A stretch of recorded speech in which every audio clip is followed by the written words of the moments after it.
Hey there, it's Michael. Welcome to Whole Again, the show that's here in support of you creating a meaningful life and the person you're becoming. And I'm excited to share a new series with you that will air this summer as America turns 250 years old, which is still pretty young relative to many other countries across this big blue marble that we all share. The series is called A Perfectly Imperfect Union. In 2022, I rode my bike across America, from Astoria, Oregon to the Lincoln Memorial. My wife drove our RV, and she had two co-pilots, Jester and Hope, two Springer Spaniels. And when we did it, America was coming out of the pandemic, and we were hurting from things that had happened prior to the pandemic. Of course, going through what we all went through. And at that time, and this is something I still believe today, is that we were entering an inflection point. An inflection point for us to hopefully pause, breathe, and reflect on who we wish to become as individuals, as communities, and as a country. As I pedaled across America, I wanted to share America's beauty with others, her natural beauty and the beauty of her people. And I also wanted to share where we were hurting. As America turns 250, I believe Kinstugi, which is something we use as a metaphor here at Whole Again, is a perfect metaphor for where we are as a country. There's so much beauty to celebrate, and we can also acknowledge that parts of us feel broken or are broken, but we can find a way to come back together, just like Kinstugi teaches us. And when we do, we don't try to erase or cover up where we have scars or blemishes. We highlight them in gold, and we celebrate them as symbols of our strength and resilience. Kinstugi is called the golden repair, and in essence, we can see beauty in something that's perfectly imperfect. During this series, I plan to speak to at least two people in each state and the District of Columbia. So 102 conversations with real folk, as I like to say. We're going to let the celebrities and the big influencers have their day somewhere else. But here, I want to reach out and talk to real people and listen to their reflections as they think about America turning 250 years old. And my hope is that you'll tune in to at least one, if not all 102. Because my theory going into this is that you'll hear different perspectives. Some may be aligned with yours. Others may not. But my hope is that you hear the goodness in your fellow citizens and realize, as Maya Angelou shared with us, we are more alike, my friends, than we are unalike. We are more alike, my friends, than we are unalike. I've had the privilege of traveling all over the world and all over this country. And this belief is something that I hold deep inside of me. So yes, I do believe that we are more alike, my friends, than we are unalike. So if you're ready to get to know one of your perfectly imperfect neighbors, just like all of us, take a healthy breath in and a slow releasing breath out, and get to know Jessica Rose Johnson.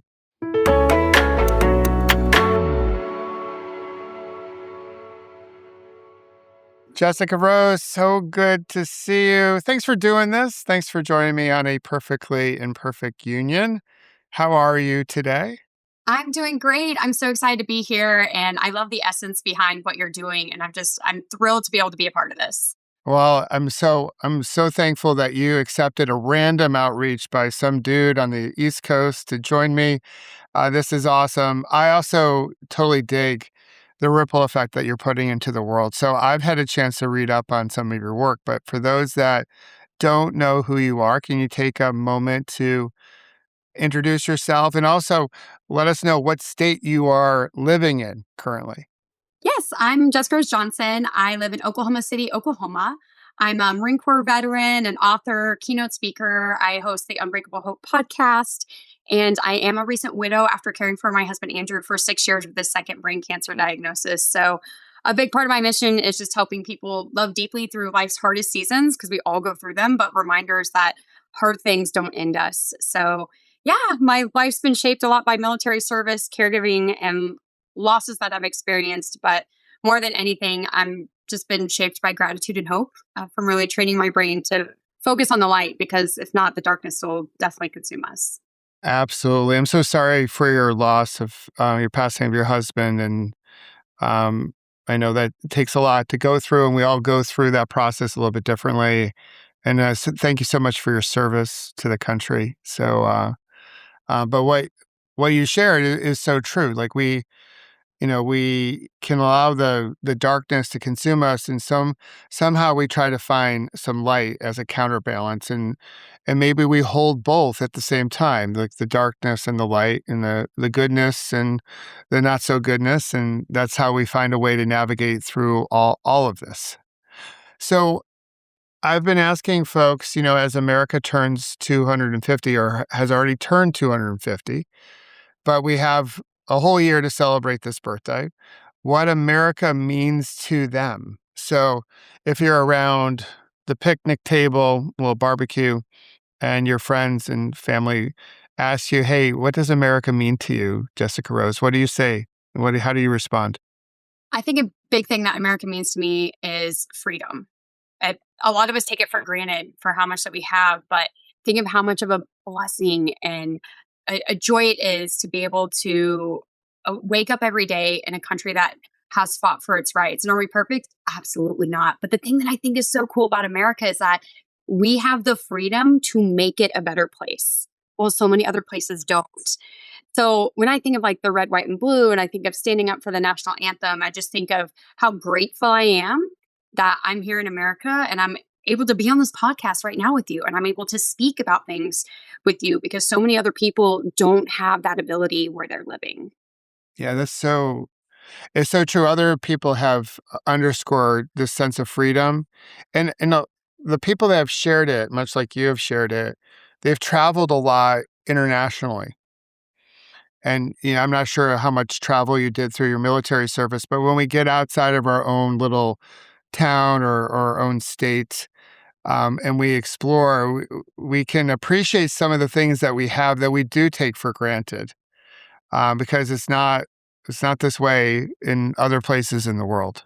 So I wanted to ask you, I skipped over this, but we also have a big country, and so many people haven't traveled all over the world, but they haven't really even traveled to each state in the union.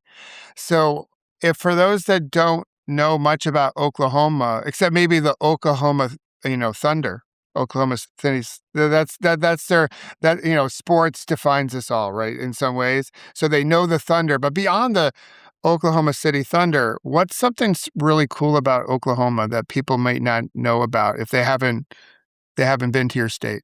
I think a big thing that Oklahoma is maybe known for, but not really recognized for, is we've had a tremendous amount of hardships in our state. I mean, starting back at the Dust Bowl, right? The amount of tornadoes that we have, the Oklahoma City bombing, right? But the one thing about Oklahoma is we just keep rebuilding. And neighbors really do show up when it counts. When there's a natural disaster, I'm part of my medical reserve corps. And it's just amazing how service is just normal here, right? I think Oklahoma and all these hardships, it really teaches us a different level of resilience and how to rebuild because life just keeps happening. So no matter what disaster strikes, people don't ask whose side are you on, right? They just say, what do you need? How can we help? And it's just this overflow of love and support. And that's what really makes Oklahoma home. that's so cool to see. It's like that local community, like when it's strong like that, as you described, that can be such a great source of resilience.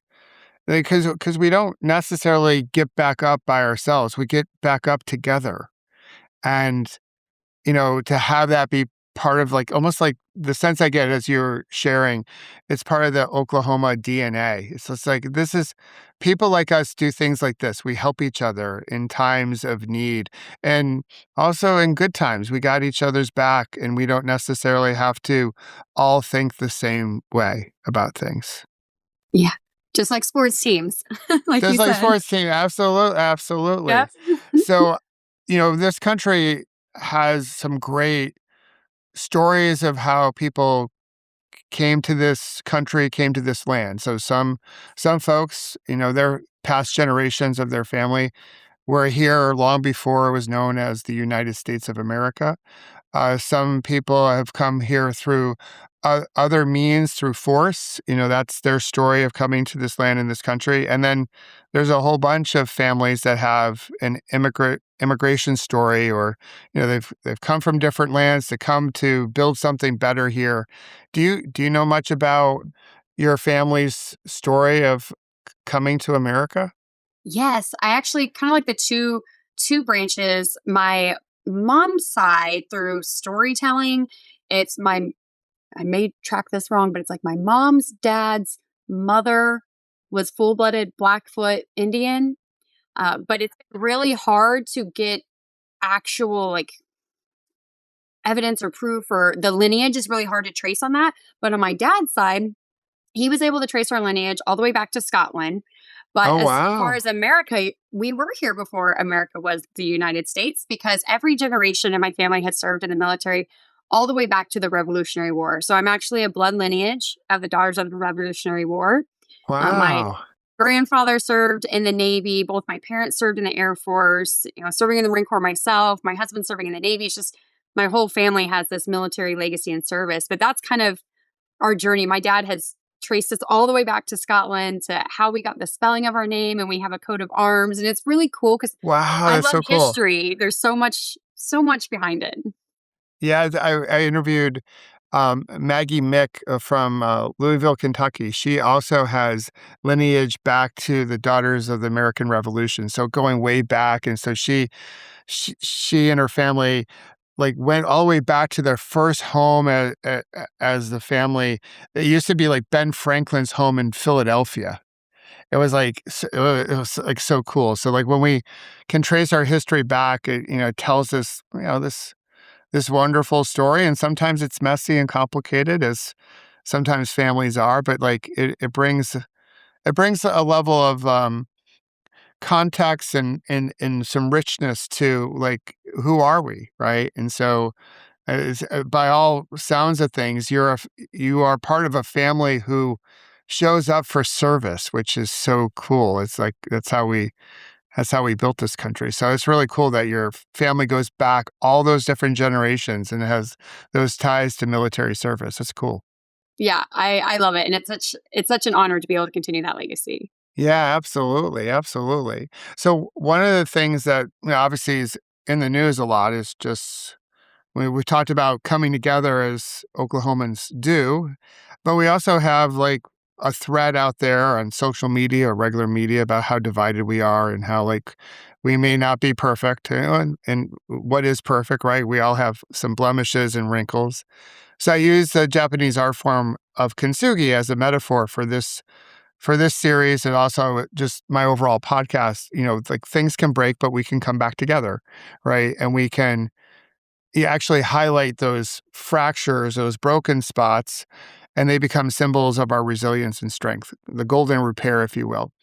So if you could like help us come together greater, in a more connected way, maybe in a healing way, maybe in a growth way.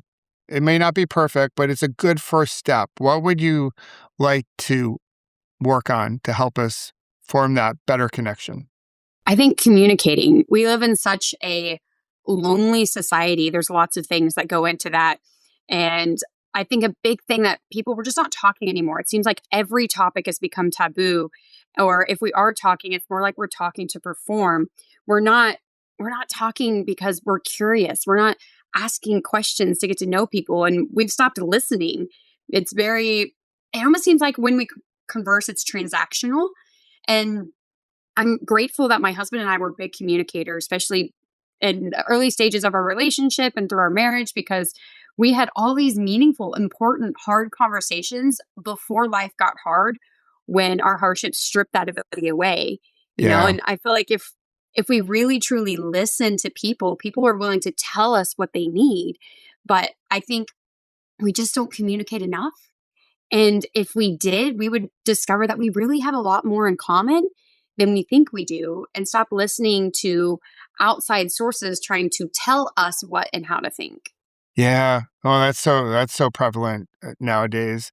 I love the fact that you did share about how you and your husband approached communication, that you worked on it. Like you built, what I hear in your response is like you built a foundation of good communication and listening skills. So when things got tough, when your foundation was rocked, if you will, you could weather that storm. And so I'm curious, what was it, something like this communication and listening skill? Was it something that you each brought into the relationship as you started dating and got engaged, or was it something you intentionally said, "Hey, hey, we have to work on this. Let's work on this together," or maybe a little bit of both? Maybe a little bit of both, but I think we were both at places in our lives. We used to joke that if we met anytime sooner, we probably wouldn't have gotten together. But we both were just like, look, these are my values and this is what's important to me. So you either agree with this and we continue talking, or this is a deal breaker and we don't. But we started off like right off the bat, like boom, boom, boom. And then the more Yeah, things happened, the more we're like, okay, this is my opinion. And sometimes when we'd have that moment and say, hey, we really need to talk about this situation, then we would both laugh, realizing that we were both interpreting the other person's thoughts or feelings, which was making us make decisions that weren't really helping either of us. And yeah. it definitely helped because my husband was nonverbal for the last 3 years of his life. Oh, So finding ways to continue to communicate, even when the actual words are taken from you, that takes sure. a lot more time and dedication. But if you don't build that from the beginning, it's a lot harder to build it after time has gone on. And especially build it when things get really, get challenging and rough. I know my wife would so appreciate what you just said, like how you and your husband just sort of set the terms right up front. I think it was, I hope I don't get this wrong, but like on our third date between my wife and I, we ended the date and I was like, I'll call you. And then she was like, hey, listen, don't tell me you're going to call me if you're not going to call me. If you're not going to call me, just tell me right now that you're not going to call me. I'm a grown woman. Like I can handle it, but do not tell me you're going to call me. If you don't, if you don't call me. She gave me like a 2-minute speech. I was so flabbergasted. I got lost driving home, and I did call her right away. And so we've been married, we've been married now for 32 years. So I think it worked out, but it was good. She was the type of person. She is the type of person. She's like, okay, this is how it's going to be, and it's really clear. And so with clarity, then you can have that type of communication approach that you're looking for. So, very cool. So, is there something with birthdays, as America's turned 250 again? We've gone past the July 4th big day, where there's celebration and cake and stuff like that, but we still can make a wish. So, is there something that you wish for America as she, turns 250 and we celebrate who she is right now at her still pretty young age relative to other countries around the world? I I want America not to be remembered for what we built, but for how we loved each other. Mm, That okay. the service of our neighbors, our volunteerism, our investment in our families as core dynamics and principles, how we build up our communities. I think that's a big thing. I would hope that our generation, as we're going into 250 years, right, that we choose hope and love over cynicism and hatred, because I would hate to see us reach 250 years and almost revert back or become another country that clearly doesn't have the same values and freedoms that we do. Yeah. I share that. I think that's a great wish. I think, loving more, and more compassion, more empathy, more kindness, coming at it. I often say this, that we should gather around with like-heartedness that's open to different mindedness as opposed to just trying to find like-minded people. So if we can come from a good place in our heart, love and kindness, gratitude, all those different things that we've both just talked about, then we can sit with each other and not necessarily agree, but we can appreciate that we might see the world a little bit differently based on our lived experiences and be curious with one another instead of like poking the finger at each other as we seem to be doing of late. So we'll round out here. What I've been doing is asking the person before you if they have a question for you. So the last person I spoke to was Veronica in Connecticut. And her question to you, Jessica Rose, is where are you stewarding the gift that God has given you? Or how are you stewarding the gift that you've been given, this precious gift called life? I think there's a lot of additional gifts besides the breath in my lungs that God's gifted me with. And one that I like to joke with is that I'm a talkaholic. So I like to think I use my voice for good. Having a Yeah. podcast, being a keynote speaker. And I remember when my husband was going through his second brain cancer diagnosis, just praying, like, let our story be love and light into this world. So I feel like that's the gift that God gave me. So even though my husband is no longer here on earth with me, like, I'm given this gift to be able to speak and share a story. But I don't use that gift improperly, like singing, because I'm tone deaf and it's really horrific. So I try to be mindful of my voice that I do use.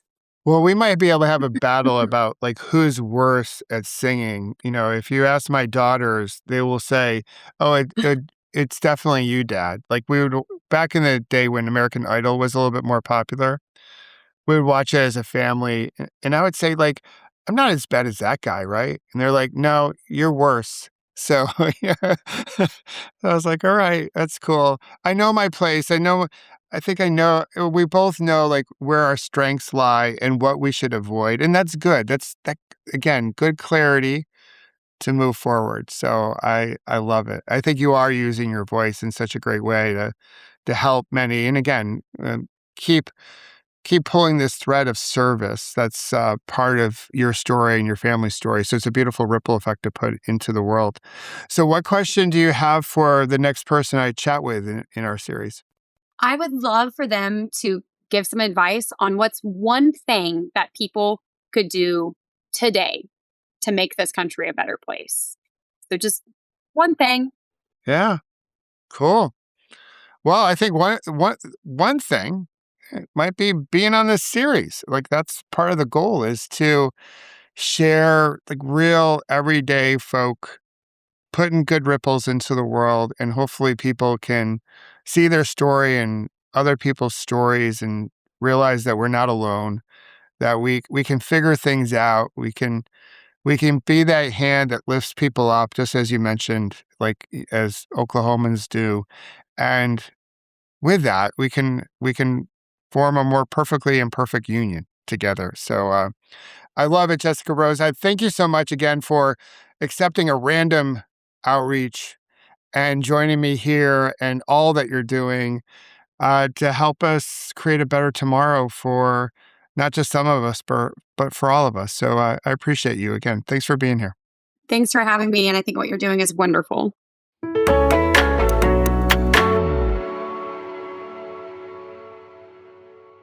I just love Jessica Rose's energy, her commitment to compassion, to empathy, to love, and that thread of service that runs through her and her whole family. She's an inspiration. And I love her question. What can you do today to make things a bit better? So how would you respond? It doesn't have to be huge. It can be just a small step. It can be something as simple as holding the door open as you go to the store today. Because in that moment, you can help people feel heard and seen. And we all want to feel that way. So let me know again in the comment section. What can you do today to make the world just a bit better? For all of us, not just some of us. And as always, thanks for listening. Thanks for being here. And I hope you'll check out the next episode of Whole Again and continue to listen into this series, A Perfectly Imperfect Union. But until then, remember to celebrate your scars as golden symbols of your strength and resilience. And don't forget to have fun. Storm in the castle.